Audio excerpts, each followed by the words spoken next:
रामराम मित्रांनो, या व्हिडिओचं टायटल वाचून कदाचित तुम्हाला धक्का बसला असेल, पण हो, मी हे वाक्य अत्यंत जबाबदारीने बोलतो आहे की राम सर्व हिंदूंचे नाही आहे. आणि असं का, तर तेच आपण या व्हिडिओच्या माध्यमातून जाणून घेणार आहोत. पण त्याआधी तुम्ही आमच्या चॅनलवर नवीन असाल तर आत्ताच आमचं चॅनल सबस्क्राईब करा व हा व्हिडिओ अगदी शेवटपर्यंत बघायला विसरू नका. अलीकडे शिक्षणाचे माहेरघर असलेल्या पुणे शहरात एक अत्यंत किळसवाणी घटना घडली. पुणे विद्यापीठात विद्यार्थ्यांच्या एका नाटक कंपनीने मुद्दामून राम व सीतेचा अपमान करण्याचा प्रयत्न केला. या नाटकात सीता सिगरेट ओढताना दाखवली गेली. रावण आणि सीतेचे अनैतिक संबंध असल्याचे दाखवण्यात आले. लक्ष्मण सीतेवर वाईट नजर ठेवून आहे असं दाखवण्यात आलं आणि रामाच्या तोंडून चक्क अश्लील शिव्या देताना दाखवण्यात आलं. हे सर्व दृश्य बघून काही हिंदू विद्यार्थ्यांची तळपायाची आग मस्तकात गेली आणि त्यांनी नाटक बंद पाळत त्या ठिकाणी राळा घातला. ही बातमी विद्यापीठाबाहेर पडली आणि लगेच पुरोगामी विचारांच्या भांडांनी कलाकृतीच्या आडून रामायणाशी अश्लील पद्धतीने छेडछाड करणाऱ्या विद्यार्थ्यांचा बचाव करण्यासाठी धाव घेतली.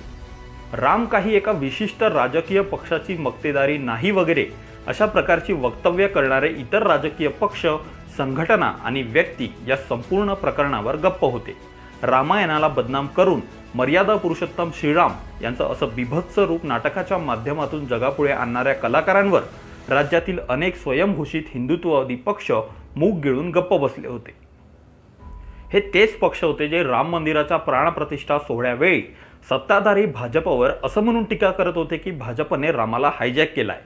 पुणे विद्यापीठातील या प्रकरणानंतर एक गोष्ट तर ठळकपणे जाणवायला लागली की सत्ताधाऱ्यांनी हिंदुत्वाची गर्जना केली की काही सुडो हिंदुत्ववादी क्रेडिट घेण्यासाठी लगेच धावून येतात. मात्र गोष्ट जेव्हा रामाविरोधात होणाऱ्या कारस्थानांना उत्तर देण्याची येते तेव्हा मात्र हे बिळात जाऊन लपून जातात. ही झाली राजकीय पक्षांची गोष्ट. आता राहिले अलीकडेच रामाचा पुळका आलेले पुरोगामी. कधी काळी रामाच्या अस्तित्वावर प्रश्नचिन्ह उठवणारे पुरोगामी राम मंदिराच्या निमित्ताने कमालीचे राम भक्त झाले होते. आमचा राम किती चांगला व सत्ताधाऱ्यांचा राम किती वाईट हे दाखवण्याचा प्रयत्न काही पुरोगामी मध्यंतरी करत होते. पण पुणे विद्यापीठात झालेल्या प्रकरणानंतर या नव रामभक्त पुरोगामींनी सुद्धा शेण खाल्लंच.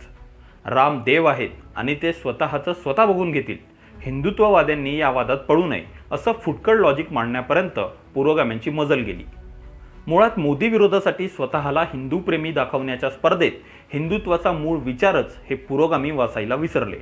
धर्मो रक्षती रक्षितः म्हणजेच तुम्ही धर्माची रक्षा करा, धर्म तुमचं रक्षण करेल ही एक बेसिक फिलॉसॉफी या पुरोगाम्यांनी कधी वाचलीच नाही आणि म्हणून असले भंपक तर्क मांडण्यापर्यंत यांची मजल गेली. राम सगळ्यांचा आहे, जे रामाला मानत नाहीत त्यांचाही राम आहे हे हिंदू विरोधकांनी स्वतःच्या सोयीसाठी वापरलेलं विधान आहे.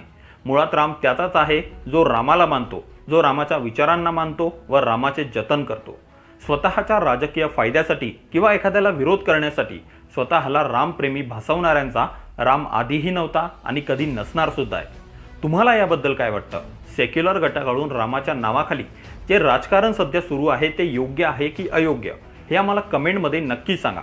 हा व्हिडिओ तुम्हाला आवडला असेल तर आत्ताच लाईक करा व आमच्या यूट्यूब चॅनलला सबस्क्राईब करायला विसरू नका. धन्यवाद.